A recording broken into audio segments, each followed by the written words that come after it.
Alright, so today we're going to show you how to set the electrodes, and we'll also show you where the retention head setting should be on a Firelake Shenandoah waste oil burner. But this kind of applies to pretty much any waste oil furnace. So all you're going to need is a 1/4 inch socket. We're going to open up the igniter there, and then I'm just going to stick it in there to keep it off the electrodes. You got to pop this cap off. That's your set screw there for the electrodes. Some are more difficult to get to. This one has a little opening for it, and we're going to loosen that.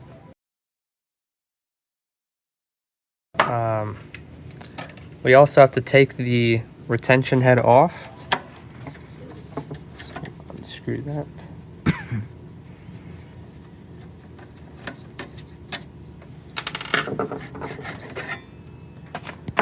So this is where they're supposed to be. Pretty much right in line with the nozzle. What happens is if they're sticking past the nozzle, then the spray will hit the electrodes and it can have buildup.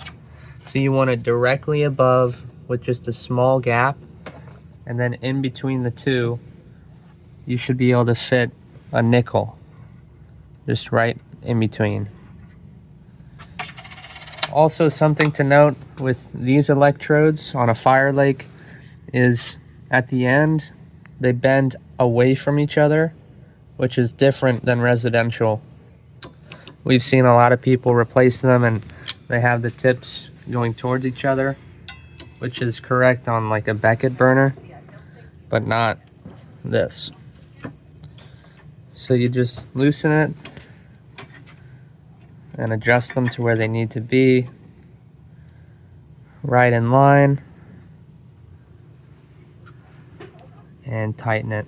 Oftentimes what happens is when you tighten it, they'll move, and you might have to take like a needle nose pliers to bend them to where they need to be.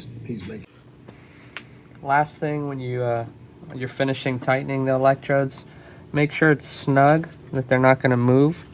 But if you go too tight, it'll crack the ceramic, so don't break it. Put the plug back.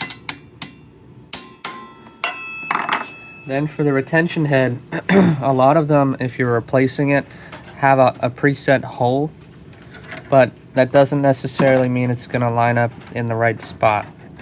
So oftentimes it'll end up being right in line, which is not where you want the retention head. You actually want it to be back about that far, between 1/4 and 1/2 inch behind the end of the nozzle, so that this stays nice and clean.